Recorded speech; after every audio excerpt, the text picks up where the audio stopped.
আসসালামু আলাইকুম। আমরা কম্পিউটারে কাজ করার সময় একই সাথে ২ টি অথবা তার বেশি পেজ ওপেন করে কাজ করতে হয়। যদি আমাদের একই সাথে ২ টা পেজে কাজ থাকে, তাহলে আমরা একটা পেজ মিনিমাইজ করে অন্য পেজে চলে যাই। আজকে আমি এমন একটি টেকনিক দেখাবো, যে টেকনিকটা অবলম্বন করলে আপনি একই সাথে কম্পিউটারে ২ টা পেজ পাশাপাশি ওপেন রেখে কাজ করতে পারবেন। তো সেইটা কিভাবে করতে হয়? চলুন কম্পিউটার স্ক্রিনে চলে যাই। আমি একটা ওয়ার্ড পেজে চলে আসলাম। এখানে কিছু ফোন নাম্বার লিখতে হবে। নাম্বারগুলো আমি ওয়েবসাইট থেকে নিয়ে আসবো। তো আমি ব্রাউজারে চলে আসলাম। বার কপি করলাম, আবার ওয়ার্ড ফাইলে গেলাম, পেস্ট করলাম। আবার আমাকে ব্রাউজারে ক্লিক করতে হবে।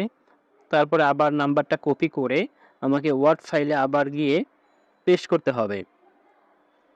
কিন্তু আমি দেখাবো কিভাবে ২ টা পেজ পাশাপাশি রেখে কাজ করা যায়। এজন্য আমরা উইন্ডোজ কি প্লাস রাইট অ্যারো কি প্রেস করব।